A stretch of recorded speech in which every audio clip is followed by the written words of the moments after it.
Welcome to the pod. Today I have with me Brent McCann. Brent McCann is a mindset coach and retreat facilitator who helps men build clarity, confidence, and meaningful direction in their lives. He blends neuroscience, meditation, and emotional mastery to guide men through transformative experiences that reconnect them to purpose and grounded self-leadership. Brent leads True North men's retreats and an advanced integration community, supporting men in overcoming limiting patterns and living with intention. He entered this space through human resources, where that was his past chapter. Brent, welcome to the pod. Thank you very much, Dan. It's great to be here, man. Awesome. So I'm incredibly curious about how you go from HR to men's retreats. You had a unique way of building your following, which I want to talk about. But first and foremost, how did you enter this space? That's a great question. I originally actually led, excuse me, I had led a young men's group when I was in high school. And that was something where I just kind of noticed that, I ended up going to a private Christian school, and we didn't have any, there was a lot of things for the girls, but not much for the guys.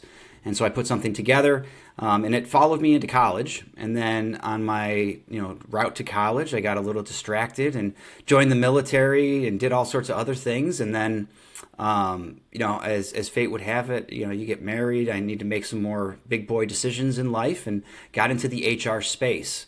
In all of my career, I was always working with people. I was always building teams. I was always, focused on not just the hard skills, but more particularly the emotional, the soft skills. How do we get more emotional intelligence? How do we use our mind to help us to get to where we actually want to be, not only as a leader, but also as an individual. So, there was a point where a couple of years ago, I was at my first retreat, and it was about 100 people. And I remember I was sitting with a friend, and I said, I want to do this someday. This is a big passion. I don't want to just sit here and be guided. I want to guide people, and I want to do it outside of the HR, the corporate space. And as fate would have it, some doors have really opened up in the last year. And so I originally was thinking about doing a retreat about a year ago, and I had no idea what, and I was in the middle of a meditation literally around this time last year, where I just felt this real strong push to put a men's retreat together. I had no idea where to do it, and I just said, okay, so, this higher consciousness, whatever, where do we do it? And this idea of Sedona, Arizona came up. I had never been to Sedona. I didn't even know where it existed. I knew it was a part of something, but no idea where, And then just organically, I started to build that and realized that I really want to do this. And I was, tired of kind of doing the same thing with HR and that corporate space for the last, really 15 years. And so I was in a spot where I could do it. So that's how I made that transition is, I spent the last couple of years really focused on how to get there, and then just waited for that door to open. And once that door opened, I jumped right in. So you served in the military, and thank you for your service. I want to discuss how military HR 1 + 1 = 3 when it comes to retreats. Those building blocks are super interesting. Walk me through how you use those skills in your retreats. It's funny because I was infantry in the Marine Corps, and it had nothing. Honestly, like when I look at it, isn't that what you call grunts? I literally had that tattooed on the inside of my forearm. So, so I was a grunt. And, for me, I learned what not to do. It's a different scope when you're in the military, because we're focused on the mission. And the mission is life or death, especially as infantry.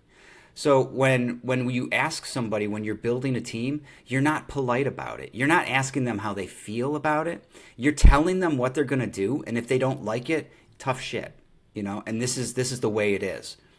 So I learned in the military how to be that aggressive person, but what I realized from that is I don't want to be that aggressive person. I don't want to be that guy that pushes people, that is uber masculine. There's nothing wrong with that, but just for me, it's not who I am.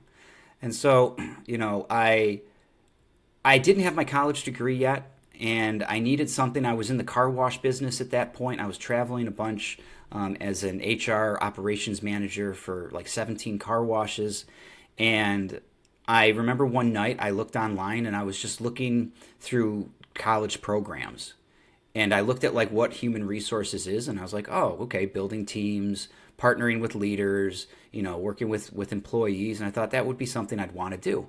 And so I went back to school. I finished it in a year, and then I got into it and really realized that this is what I love. So it's kind of a backwards way to get into the retreat space, but HR is really what opened it up for me, because I had done that. I had put together corporate retreats at that point, realized how to do it and how to operate with it. So you went from super masculine energy to more feminine energy in the HR space. Talk to me about the balance you bring to a retreat with those two polarities in mind.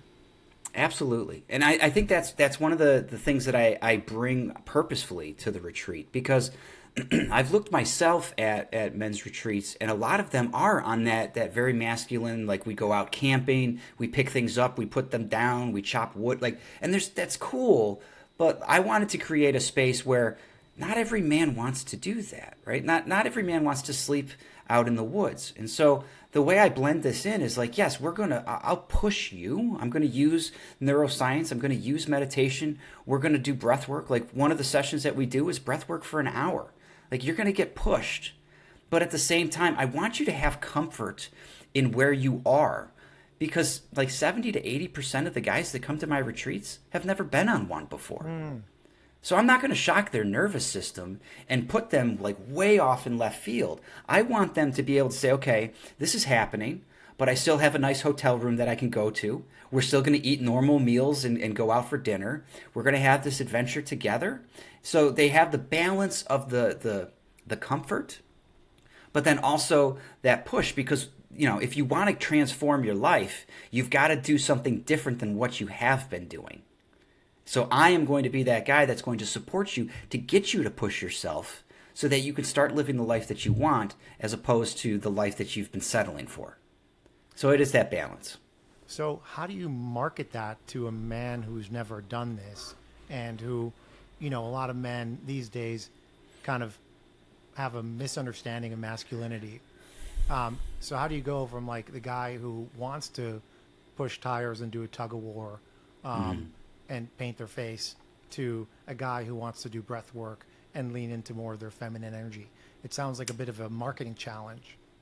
It can be, and I think for me, what I look at is, in the end, I think there are things that men specifically want, whether it's in a masculine energy or a feminine energy.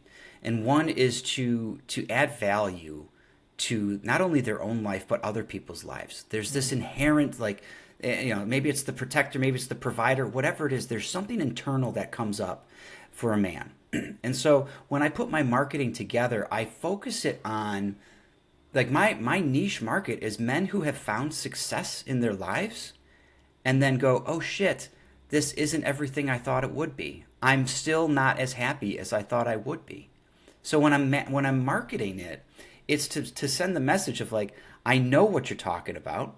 You're still mission driven. You still have a purpose. You still have, and you're just not sure because you thought that paradigm was yours to achieve. Now that you've achieved it, you realize that there's more. And so let's explore that. So it's the balance where I don't come out and say like it's masculine or feminine energy. I just speak, it's your heart. One of the biggest things that we talk about at the retreat is, how do you connect your brain and your heart together? But more importantly, how do you lead your life from your heart?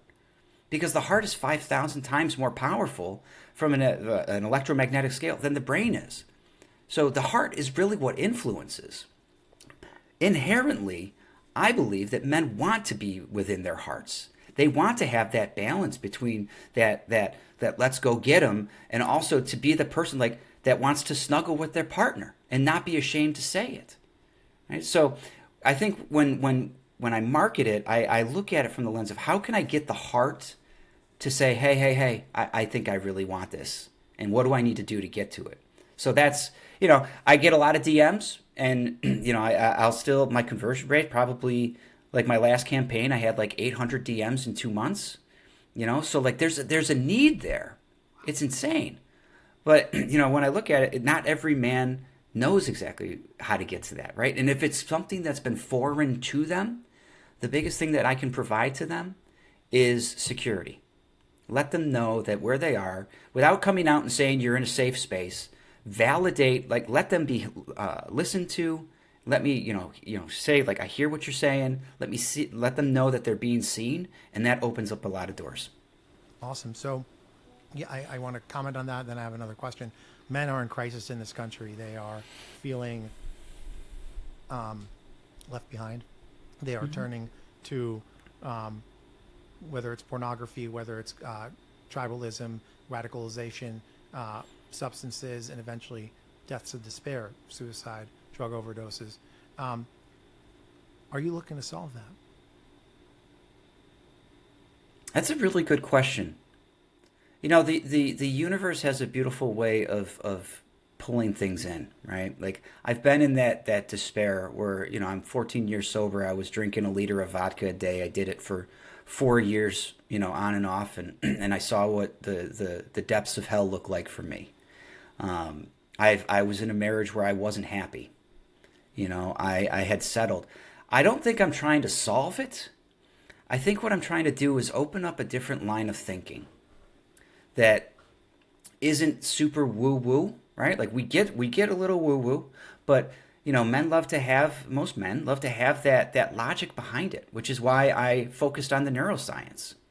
Because when we can understand what's going on with our thoughts, and then we can start to understand what's going on in our body, now we can start to make more of those changes. Now we can start to realize that the reason why we were chasing the things that we're chasing is because deep down inside, we just want to be loved.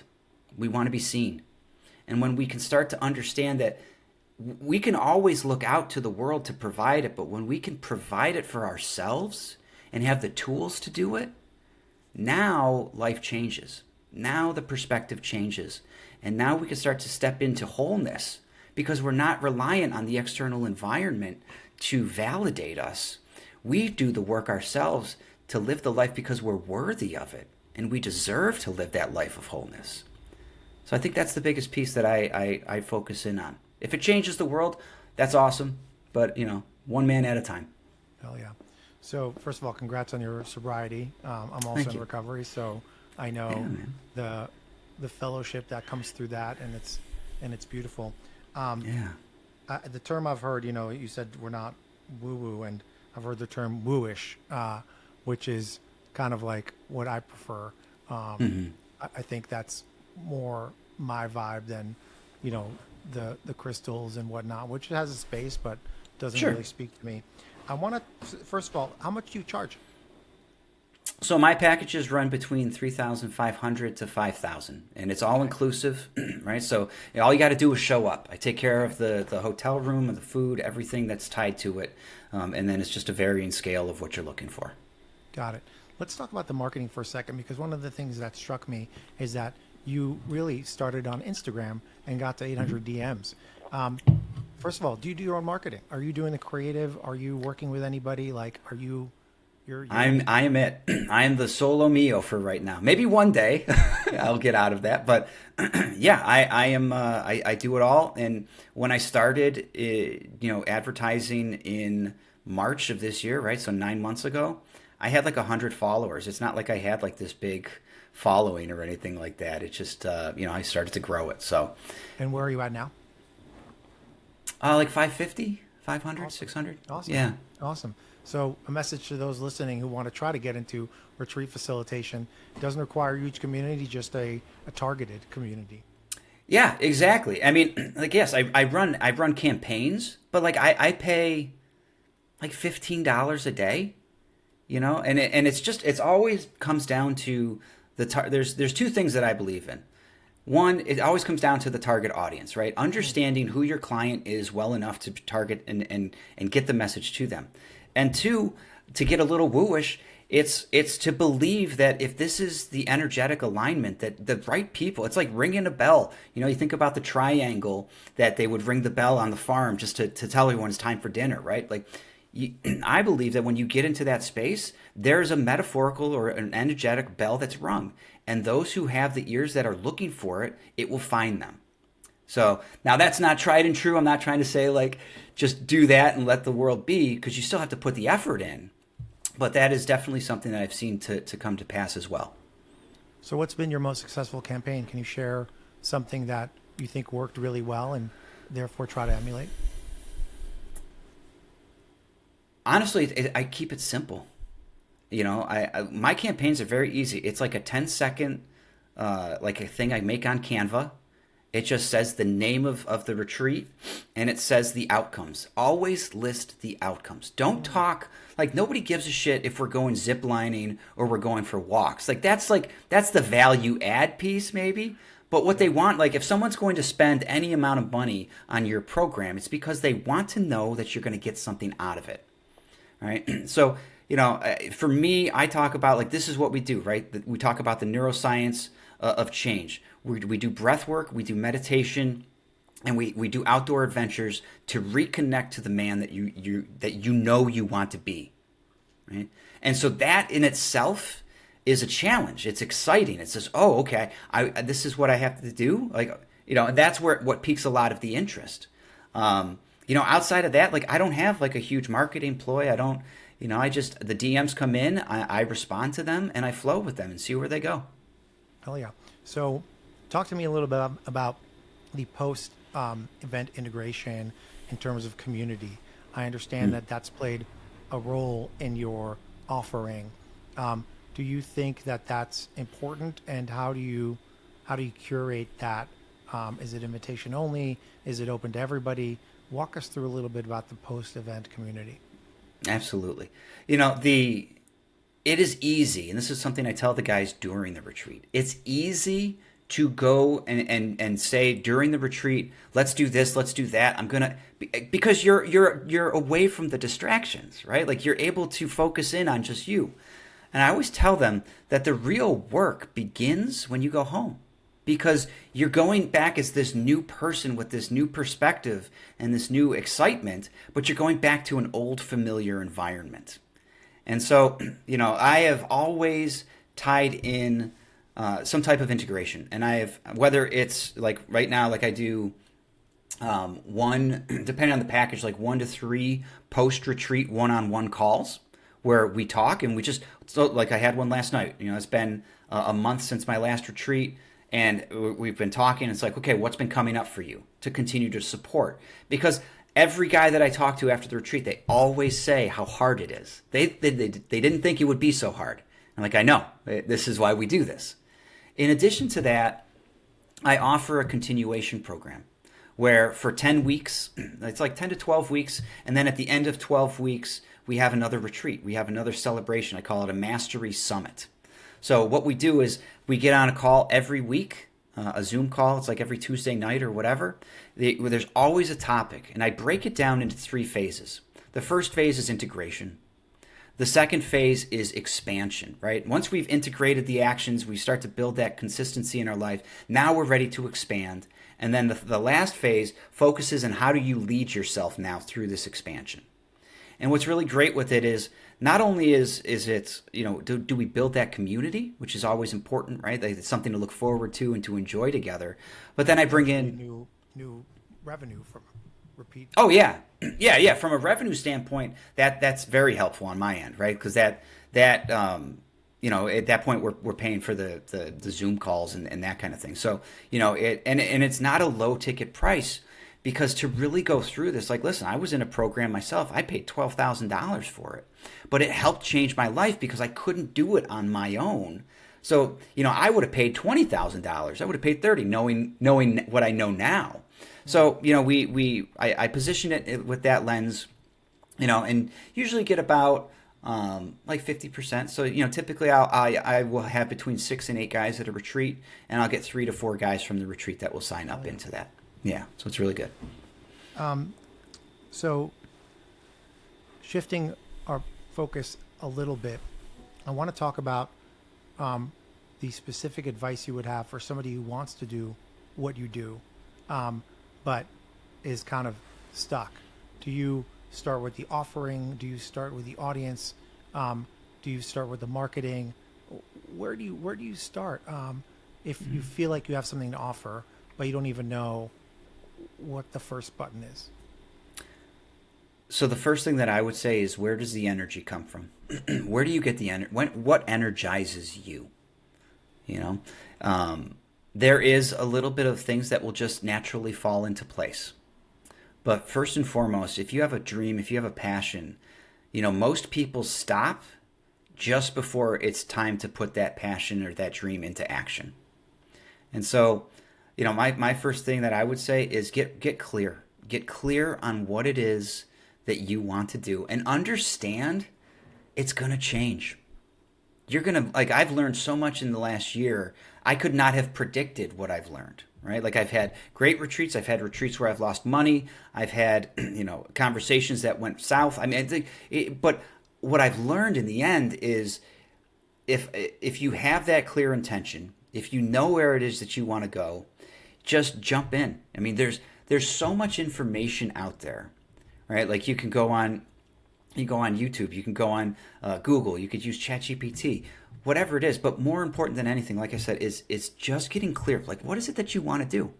Because you can't build a ship and then just go out to the ocean and say, well, whatever way the wind blows. Like, you still have to have a destination.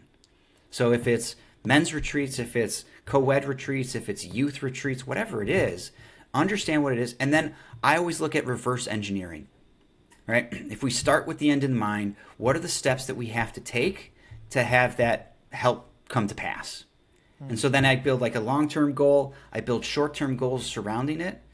And lastly, my big thing here is I meditate on it.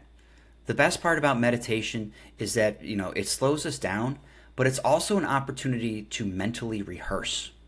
Because the brain doesn't know the difference between the thought that we create on our own or the actual situation. So if we get into our brains, if we can think about something new, we can start to build that excitement about it. What ends up happening is it translates into, we're inspired to take actions in our day-to-day life toward that goal. Because if we already know what it feels like, why wouldn't we? Right? So I would say, meditating is a big piece of this too, because that is something that can support. Because otherwise, like, listen, it's a I mean, I'm sure you know too by the path that you've been on with leading retreats, that it's bumpy at times. And so that clear intention and that practice for me has been invaluable. So, speaking about the success you've had and the failures you've had, can you share an example of each of those? What's a retreat or maybe a specific individual that, inspired you, and what's an experience that made you second guess your new path? Oh, perfect. Yeah. So my first retreat was in June of this past year out in Sedona. And we were doing zip lines because I wanted to tie in how you can handle your emotions in stressful situations. So we got up to the top. There's 6 of us. They all go. And then there's my friend Jason, who was going, and I was going to go last. Jason gets to the other side. I'm like, oh, hell yeah, let's go. I get off to the other side, and we're standing at the tower, and all the other guys are great, but Jason is frozen in fear. And I mean, I was worried. I'm like, are you even breathing, dude? Like, so I'm trying to talk to him. He's not responding. I just get up beside him. I put my arm around him, and I said, hey, man, remember, like, everything that's happening right now is totally normal. It's okay. I'm just going to ask you, remember we talked about the breath. So let's go ahead and let's just take a couple breaths in together, let them out. And in the midst of this, the other guys start coming around too. And they're just like, you're good, man. Everything's cool. And, and then all of a sudden it's like a light switch. And then, boom, he just goes, okay, I'm good now. I just had to get through that, and he walked away from this. Like, after that, he was unstoppable. He went from this guy that was super shy, when he would talk, he'd always look down at the floor, to, and our last night, the waiter was taking a little bit of time. Like, he got up and he went to the waiter and was like, hey, we just need an up. Like, he was much more assertive and confident in who he was. And so that is something that, and he did the work after the retreat. Like, he was not a part of a community. He just continued to do the work, and to see his life change, in 6 months is amazing. Conversely, with the challenge, I lost $10,000 on my second retreat. I thought I had it figured out, and was just going to go this, that, and the other. And really what it came down to is I wasn't closing deals. That I'd get guys that were really interested. I talked too much about what we'd be doing, less about what the transformation would be bringing forward.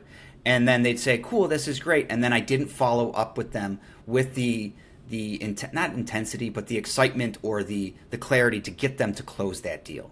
So I ended up actually losing like eight guys had said yes. And then by the time I got my act together, they were already moved on. So yeah, it was a tough one. I think the lesson there for retreat organizers, I like the term tofu, mofu, bofu, top of the funnel, middle of the funnel, bottom of the funnel.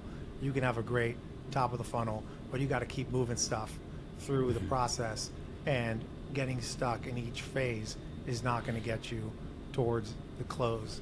And you need different strategies for each one of those steps in the funnel. Yeah, absolutely. Awesome. We're about to wrap. This has been a great conversation.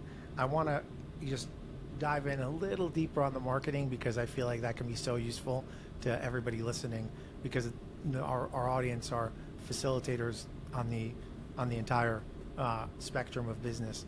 If somebody's going to do their first ad, and they don't know anything about anything in advertising, obviously it's going to go to YouTube, learn, maybe go to Upwork, find somebody who can do it for you.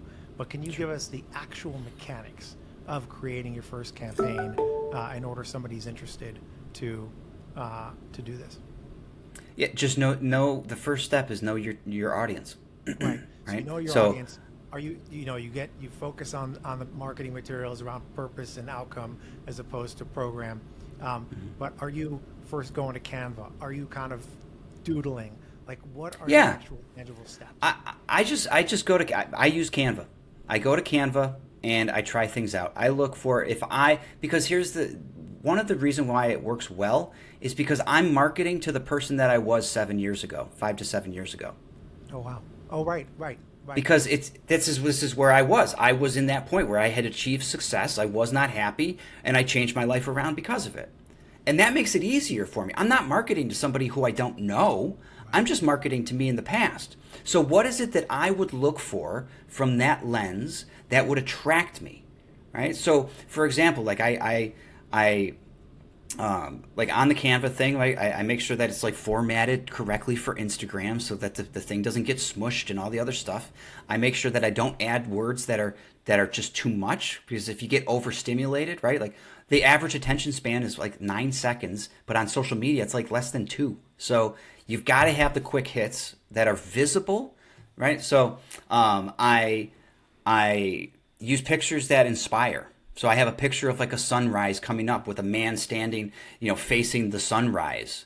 Like that's an inspiring picture. Okay, what's this mean? So that's the first thing that I use, because you're going to see that before you see the words. And then you see the words that say, okay, we're looking at neuroscience, we're going to do meditation, we're going to do this, all to shift and become the man that you're supposed to be. Right? So in that space, yeah, right? Like now you're like, and I think that's why I get like a high conversion on DMs. Because now they DM and then they're like, hey, what is this? Right? And so it's really, I don't want to say like I'm not a guru. Like I have friends that do marketing, but like for me, like it's just what is something that's simple and that I can reproduce in a way that still is meaningful. And so when I know it's going to me 5 years ago, then that's a lot easier for me to create from that lens, because I know what I'm looking for. So just technical question, are you doing any talking head stuff? You obviously speak very eloquently about this.